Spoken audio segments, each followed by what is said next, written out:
নিজেদের বুকের পাঁজর দিয়ে আগলে রাখা সমৃদ্ধ ইউরেনিয়াম কোনো অবস্থাতেই হাতছাড়া করবে না ইরান। ওয়াশিংটন আর তেল আবিবের যৌথ হুঙ্কারকে কার্যত তুড়ি মেরে উড়িয়ে দিয়ে তেহরান সাফ জানিয়ে দিয়েছে যে কোনো আগ্রাসনের জবাব দিতে তাদের অস্ত্রাগারে প্রস্তুত রয়েছে এমন কিছু নতুন অস্ত্র যার আগুনে পুড়ে ছারখার হয়ে যেতে পারে প্রতিপক্ষের অহংকার। পরমাণু ইস্যুর এই চরম উত্তেজনায় ট্রাম্প প্রশাসনের ঘুম হারাম করে দিয়ে মধ্যপ্রাচ্যের এই নায়ক এখন বুক চিতিয়ে লড়তে প্রস্তুত। ইউরেনিয়ামের ঢাল, তেহরানের অটল অবস্থান। ইরানের সার্বভৌমত্বের প্রশ্নে দেশটির শীর্ষ নেতৃত্ব যে এক চুলও নড়চড় করবে না তা এবার পরিষ্কার। তেহরানের আকাশে যখন আবারও যুদ্ধের মেঘ ঘনীভূত হচ্ছে, ঠিক তখনই ইরানের সর্বোচ্চ নেতা আয়াতুল্লাহ মোস্তফা খামেনি এক ঐতিহাসিক ফরমান জারি করেছেন। তার স্পষ্ট নির্দেশ, রক্তে ভেজা এই মাটির 1 গ্রাম ইউরেনিয়ামও দেশের বাইরে পাঠানো যাবে না। যুক্তরাষ্ট্রের দাবি ছিল ইরান যেন তাদের উচ্চমাত্রায় সমৃদ্ধ ইউরেনিয়াম ত্যাগ করে, কিন্তু ইরান ভালো করেই জানে বিড়ালের গলায় ঘণ্টা বাঁধতে গেলে নিজেদের নিরাপত্তা বিসর্জন দেওয়া হবে। সূত্রমতে ইরানের শীর্ষ কর্তারা মনে করছেন এই ইউরেনিয়াম হাতছাড়া হওয়ার অর্থই হলো নিজেদেরকে যুক্তরাষ্ট্র ও ইসরায়েলের গোলার মুখে ঠেলে দেয়া। 60% পর্যন্ত সমৃদ্ধ 440 কেজিরও বেশি ইউরেনিয়াম এখন তেহরানের হাতে, যা পরমাণু অস্ত্রের একেবারে দ্বারপ্রান্তে। যুদ্ধের আগে তেহরান হয়তো কিছুটা নমনীয় হয়ে অর্ধেক ইউরেনিয়াম বিদেশে পাঠাতে রাজি হয়েছিল, কিন্তু মার্কিন প্রেসিডেন্ট ডোনাল্ড ট্রাম্পের একের পর এক উস্কানিমূলক হুমকির পর ইরান এখন হাড়ির খবর বুঝে গেছে। তারা নিজের শক্তি নিজের কাছেই রাখছে, শত্রুর মন গলাতে নয়, শত্রুকে দমাতে। ট্রাম্পের গর্জন বনাম ইরানের অদৃশ্য টেক্কা। সম্প্রতি মার্কিন প্রেসিডেন্ট ডোনাল্ড ট্রাম্প সাংবাদিকদের সামনে বিষোদগার করেছেন, হুমকি দিয়ে বলেছেন ইরানের জবাব পছন্দ না হলে তারা নাকি খুব শিগগিরই আবার হামলা শুরু করতে প্রস্তুত। কিন্তু ট্রাম্পের এই ফাঁকা আওয়াজে ইরান যে কানাকড়িও দিচ্ছে না তা প্রমাণ হয় রুশ গণমাধ্যমে দেয়া এক ইরানি কর্মকর্তার পাল্টা জবাবে। নাম প্রকাশে অনিচ্ছুক সেই ইরানি বীর দর্পে জানিয়েছেন, ট্রাম্পের যে কোনো আক্রমণের জবাব দিতে তেহরান এমন কিছু নতুন অস্ত্র বা সারপ্রাইজ রেডি রেখেছে যা এর আগে কোনো যুদ্ধে পরীক্ষা করা হয়নি। অর্থাৎ আমেরিকা যদি আগুন নিয়ে খেলতে আসে, তবে ইরান এবার আকাশ কুসুম কল্পনা চূর্ণ করে এমন এক অদৃশ্য টেক্কা চালবে যা পেন্টাগনের হিসাব নিকাশ উল্টে দেবে। যুদ্ধের ময়দানে ইতিমধ্যে 42টি অত্যাধুনিক যুদ্ধ বিমান হারিয়ে আমেরিকা যে চুল কালি মেখেছে, সে ক্ষত শুকানোর আগেই ইরানকে নতুন করে ঘাঁটাতে যাওয়া ওয়াশিংটনের জন্য আত্মঘাতী হবে বলেই মনে করছেন বিশ্লেষকরা। ইতিহাস সাক্ষী, ইরান কখনোই কোনো পরাশক্তির সামনে মাথা নত করেনি। 28 ফেব্রুয়ারির যুদ্ধ থেকে শুরু করে 8 এপ্রিলের যুদ্ধবিরতি, প্রতিটি পদক্ষেপে ইরান প্রমাণ করেছে তারা চাপের মুখে ভেঙে পড়ার পাত্র নয়।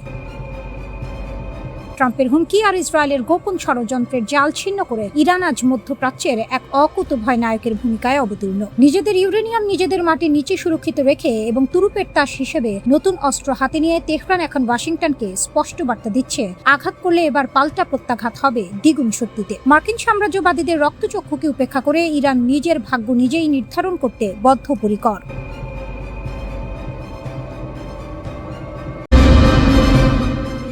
আন্তর্জাতিক পারমাণবিক শক্তি সংস্থা IAEA সম্প্রতি এক চাঞ্চল্যকর তথ্য প্রকাশ করেছে। সংস্থার মতে ইরান এখন পারমাণবিক বোমা তৈরির খুব কাছাকাছি পৌঁছে গেছে। এই খবর শোনার পর মধ্যপ্রাচ্য সহ পশ্চিমা বিশ্বে উত্তেজনার সৃষ্টি হয়েছে। প্রশ্ন উঠছে, ইরান কি সত্যি পারমাণবিক শক্তিধর দেশে পরিণত হলো? সৌদি আরবের পর মধ্যপ্রাচ্যের দ্বিতীয় বৃহত্তম দেশ ইরান। দেশটির শক্তি শুধু তার আয়তনের কারণে নয়, বরং তাদের অদম্য আত্মবিশ্বাসের কারণে। পারস্য উপসাগরীয় এই দেশের দৃঢ় মনোবল এবং অগ্রযাত্রার কারণে বিশ্ব রাজনীতির কেন্দ্রবিন্দুতে প্রায়ই তেহরানের নাম উঠে আসে। ইরানের সামরিক সাফল্য দেখে মনে হয় তাদের সামনে কোনো বাধা নেই, তারা যেন নিরবিচ্ছিন্ন গতিতে এগিয়ে চলেছে। তবে বাস্তবতা কিছুটা ভিন্ন, কারণ ইরানের অন্যতম প্রধান প্রতিদ্বন্দ্বী হল যুক্তরাষ্ট্র, বিশ্ব রাজনীতির অন্যতম শক্তিধর দেশ। কিন্তু কেন ইরানের বিরুদ্ধে এত নিষেধাজ্ঞা আর কঠোরতা? এর মূল কারণ হল ইরানের পারমাণবিক শক্তি অর্জনের আকাঙ্ক্ষা। বিশেষজ্ঞদের মতে ইরান পারমাণবিক শক্তিধর রাষ্ট্র হওয়ার একেবারে দ্বারপ্রান্তে। বহুদিন ধরে বিভিন্ন সূত্রে শোনা যাচ্ছিল ইরান খুব দ্রুত পারমাণবিক বোমা তৈরির ক্ষমতা অর্জন করতে পারে। এবার IAEA জানিয়েছে ইরান 6টি পারমাণবিক বোমা তৈরির সক্ষমতা অর্জন করেছে। IAEA এর মতে ইরানের কাছে পারমাণবিক বোমা তৈরির জন্য প্রয়োজনীয় সব উপাদান মজুদ রয়েছে। তবে ইরানের এই অর্জন যুক্তরাষ্ট্রের জন্য বড় চ্যালেঞ্জ হয়ে দাঁড়িয়েছে, কারণ ইরান যদি পারমাণবিক শক্তিধর রাষ্ট্রে পরিণত হয়, তাহলে মধ্যপ্রাচ্যে আমেরিকার প্রভাব কমে যেতে পারে। তাই যুক্তরাষ্ট্র ও পশ্চিমা বিশ্ব ইরানকে থামানোর জন্য নানা কৌশল অবলম্বন করছে। ইরানকে প্রতিহত করতে যুক্তরাষ্ট্র একের পর এক পদক্ষেপ নিচ্ছে। অর্থনৈতিক নিষেধাজ্ঞা, পারমাণবিক স্থাপনায় হামলার হুমকি, এমনকি ইরানের পারমাণবিক কার্যক্রম সীমিত করার জন্য চুক্তির চাপ, এসব কৌশল নিয়েই এগোচ্ছে পশ্চিমারা। তবে ইরানি নেতারা এসব হুমকিতে বিচলিত নন। তাদের বক্তব্য স্পষ্ট, ইরানকে দমানো এত সহজ নয়। যুক্তরাষ্ট্র এখন ইরানের ওপর চরম চাপ প্রয়োগ করছে, তখন ইরানও দিয়েছে শক্ত প্রতিরোধের ঘোষণা। দেশটির প্রেসিডেন্ট সরাসরি চ্যালেঞ্জ ছুঁড়ে দিয়ে বলেছেন, এসো আমাদের গুরুত্বপূর্ণ স্থাপনাগুলো ধ্বংস করো। যদি 100টি পারমাণবিক স্থাপনা ধ্বংস করো, তাহলে আমরা 1000টি নতুন স্থাপনা তৈরি করব। তেহরান আরও স্পষ্ট করে দিয়েছে, যদি শত্রুরা একটুও ভুল করে তাহলে তার ভয়াবহ পরিণতি হবে। ইরানের হাত যে কোনো মুহূর্তে ট্রিগারে চলে যাবে। সামান্য উস্কানি পেলেই তারা পাল্টা জবাব দিতে পিছপা হবে না। এখন আর কোনো কিছুই ইরানকে থামাতে পারবে না। দেশটি এগিয়ে চলেছে দুর্বার গতিতে, পশ্চিমাদের কোনো শাসন নিষেধের তোয়াক্কা না করে। এরই মধ্যে ইরানের পারমাণবিক শক্তি অর্জনের এই সাফল্য বিশ্বকে অবাক করে দিয়েছে। ইরানের এমন আত্মবিশ্বাস যেন যুক্তরাষ্ট্রের গলায় কাঁটার মতো বিঁধছে। আর তাই ট্রাম্প প্রেসিডেন্ট থাকাকালীন সময় থেকে ইরানের ওপর একের পর এক নিষেধাজ্ঞা আরোপ করেছে। দ্বিতীয় মেয়াদে ফেরার পরও তার একই নীতি অব্যাহত ছিল। তবে বাস্তবতা হলো, ট্রাম্পের এসব নিষেধাজ্ঞা কোনো কাজে আসেনি। এত বাধার পরও ইরান তার কূটনৈতিক দক্ষতা আর অদম্য ইচ্ছাশক্তির মাধ্যমে পারমাণবিক শক্তির পথে এগিয়ে গেছে, যা আজ বিশ্ববাসীর কাছে এক বিস্ময়। 2019 সাল থেকেই ইরান পারমাণবিক অস্ত্র তৈরির মূল উপাদান ইউরেনিয়াম সংগ্রহের দিকে মনোযোগ দেয়। যুক্তরাষ্ট্র ও ইসরায়েলের মতো শক্তিধর দেশগুলোর বিরুদ্ধে প্রতিরক্ষা শক্তি বাড়ানোর জন্যই তারা এই উদ্যোগ নেয়। আন্তর্জাতিক পরমাণু শক্তি সংস্থা এর মতে সাধারণত 90% বিশুদ্ধ ইউরেনিয়াম দিয়ে পারমাণবিক অস্ত্র তৈরি করা হয়, আর ইরানের কাছে বর্তমানে 60% বিশুদ্ধ ইউরেনিয়াম মজুদ আছে। এই বিষয়ে IAEA প্রধান রাফায়েল গ্রসি জানিয়েছেন, ইরানের কাছে বর্তমানে 250 কেজি ইউরেনিয়াম রয়েছে, যার বিশুদ্ধতার মাত্রা 60% ছাড়িয়ে গেছে। যদি দেশটি আরও ইউরেনিয়াম বিশুদ্ধ করতে পারে, তাহলে তারা 6টি পারমাণবিক বোমা তৈরি করতে পারবে। এ কারণেই এখন ইরানের সঙ্গে আলোচনা করা জরুরি বলে মনে করছে বার্তা সংস্থা রয়টার্স। তবে ইরান এই বিষয়ে কড়া বার্তা দিয়েছে। তারা আন্তর্জাতিক পরমাণু শক্তি সংস্থাকে সতর্ক করে বলেছে যেন তারা কোনো পক্ষপাতমূলক সিদ্ধান্ত না নেয় এবং ইরানের বিরুদ্ধে পশ্চিমাদের হাতিয়ার হিসেবে ব্যবহৃত না হয়। ইরানের পরমাণু শক্তি সংস্থার প্রধান মোহাম্মদ ইসলামি স্পষ্টভাবে বলেছেন, IAEA এর উচিত রাজনীতি থেকে দূরে থেকে শুধু পেশাদারভাবে কাজ করা। তিনি আরও জানান, ইরান সবসময়ই জাতিসংঘের পরমাণু সংস্থার সঙ্গে যোগাযোগ রাখছে, কিন্তু কিছু ইউরোপীয় দেশ ইরানের বিরুদ্ধে IAEA এর মাধ্যমে একটি নেতিবাচক প্রতিবেদন তৈরি করানোর চেষ্টা করছে, যা ইরান কোনোভাবেই মেনে নেবে না। তিনি সংস্থাটিকে আহ্বান জানিয়েছেন যেন তারা নিরপেক্ষ থেকে আইন মেনে চলে এবং কোনো রাজনৈতিক পক্ষপাতিত্ব না করে। তেহরানের কড়া সতর্কবার্তার পরও পারমাণবিক ইস্যুতে একের পর এক মন্তব্য করে যাচ্ছেন আন্তর্জাতিক পরমাণু শক্তি সংস্থার প্রধান রাফায়েল গ্রসি। তিনি বলেছেন, ইরান ও যুক্তরাষ্ট্রের মধ্যে সরাসরি যোগাযোগ না থাকা বেশ উদ্বেগজনক। পারমাণবিক আলোচনা শুরু না হওয়ায় সমস্যাটা আরও জটিল হচ্ছে। এ সময় তিনি যুক্তরাষ্ট্রের বাধা এবং ইরানের ওপর দেশটির একতরফা নিষেধাজ্ঞা উপেক্ষা করে দুই দেশের মধ্যে ইতিবাচক সম্পর্ক গড়ে তোলার আহ্বান জানান। কিন্তু তারই অবস্থান নিয়ে বিশ্ব রাজনীতিতে প্রশ্ন উঠছে, IAEA কি সত্যিই নিরপেক্ষ নাকি পশ্চিমাদের পক্ষেই কথা বলছে? আগে থেকেই যুক্তরাষ্ট্রপন্থী মনোভাবের জন্য ইরান সংস্থাটিকে সতর্ক করেছিল রাজনীতি থেকে দূরে থাকার ব্যাপারে। তবে এবার আর মৃদু সতর্কতা নয়, সর্বোচ্চ কঠোরভাবে IAEA কে সতর্ক করল তেহরান। দীর্ঘদিন ধরে ইরান সংস্থাটিকে নিরপেক্ষ থাকতে বলেছে, কিন্তু তাতে কোনো ফল হয়নি। বরং দিন দিন IAEA যেন যুক্তরাষ্ট্র ও পশ্চিমা বিশ্বের মুখপাত্র হয়ে উঠেছে।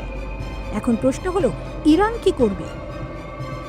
তারা কি যুক্তরাষ্ট্র ও ইসরায়েলের সব ষড়যন্ত্রের বিরুদ্ধে শক্ত প্রতিরোধ গড়ে তুলবে? যুদ্ধের গুঞ্জন, ইরানের পাল্টা আঘাত।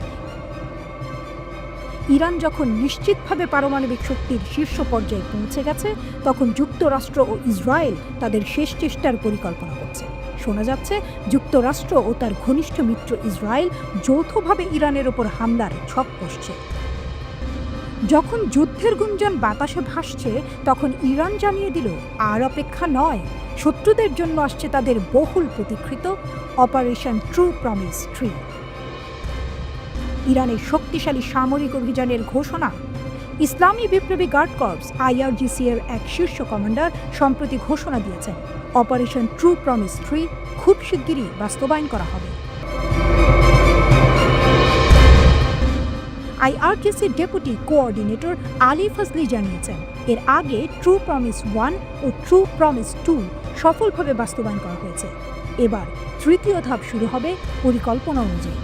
এর আগে IRGC প্রধান মেজর জেনারেল হোসেন সালামি বলেছিলেন, ইসরায়েলের বিরুদ্ধে পরিচালিত ট্রু প্রমিস 1 ও ট্রু প্রমিস 2 ছিল শুধুই সতর্কবার্তা, মূল প্রতিশোধ এখনও নেওয়া হয়নি।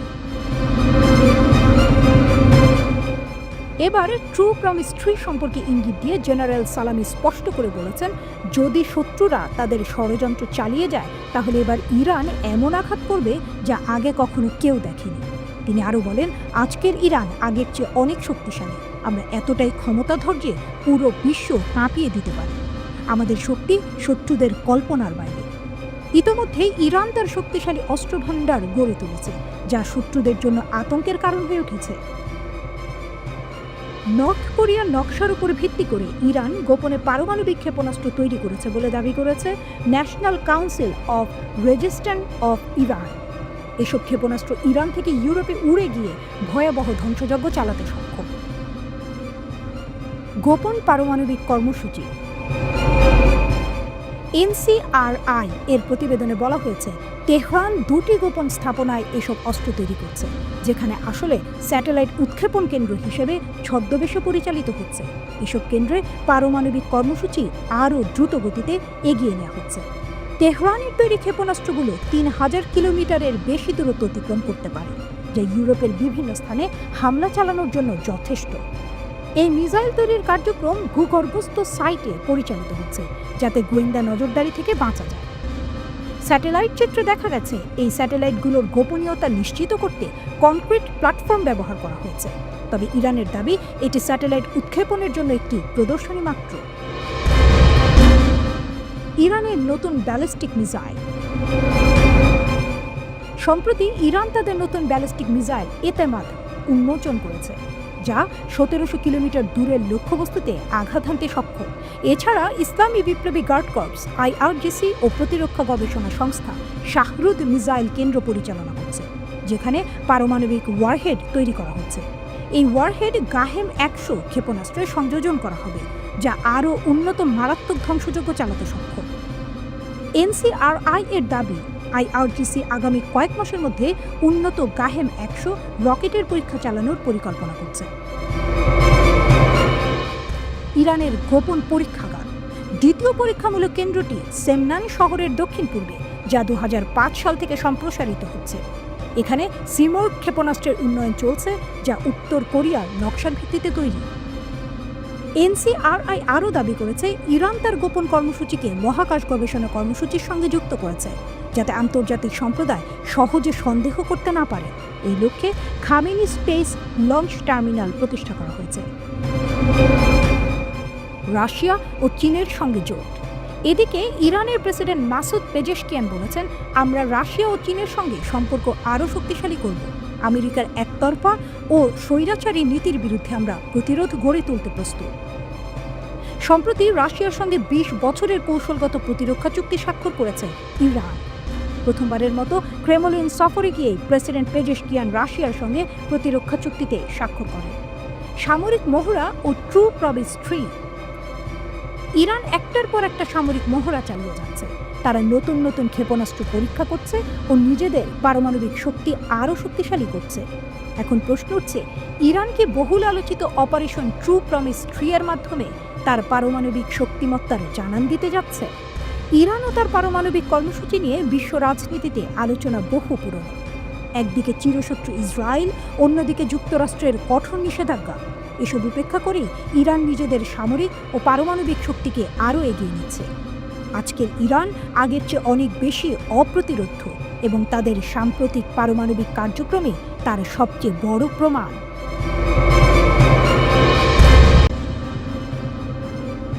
ট্রাম্প বললেন ইরানের নৌবাহিনী শেষ, মেশিন গান লাগানো ছোট ছোট নৌকা ছাড়া আর কিছু নেই তাদের কাছে। কিন্তু ওই ছোট নৌকাগুলোই এখন হরমুজ প্রণালীতে দুনিয়ার সবচেয়ে শক্তিশালী নৌবাহিনীকে নাকানি চুবানি খাওয়াচ্ছে। যে মশাকে তুচ্ছ ভাবা হলো সেই এখন হাতের ঘুম কেড়ে নিয়েছে।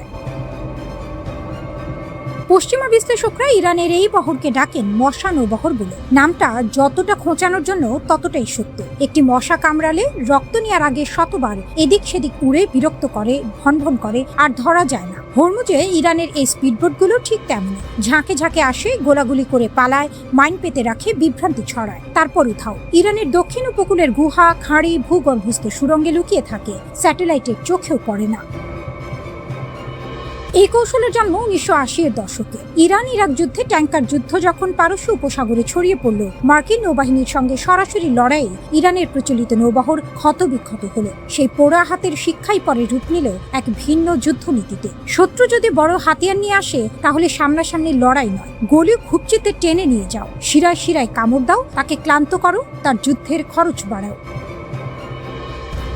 ইসলামিক রিভলিউশনারি গার্ড কোর বা IRGC আজ সেই কৌশলের পরিপক্ক রূপ চালাচ্ছে। ইউনিভার্সিটি অফ টেনেসের অধ্যাপক সাইদ গোলকার বলছেন, IRGC জানে প্রচলিত যুদ্ধে আমেরিকাকে হারানো সম্ভব নয়, তাই তাদের লক্ষ্য ভিন্ন। হরমুজ প্রণালীকে এতটাই বিপজ্জনক করে তোলো যে বাণিজ্যিক জাহাজগুলো এই পথ ছেড়ে দেয়াই শ্রেষ্ঠ মনে করুক। বিমার খরচ আকাশ ছোঁয়া হলে, ঝুঁকির গন্ধ থাকলে জাহাজ মালিকরা এমনি পালাবে, গুলি করার দরকার নেই।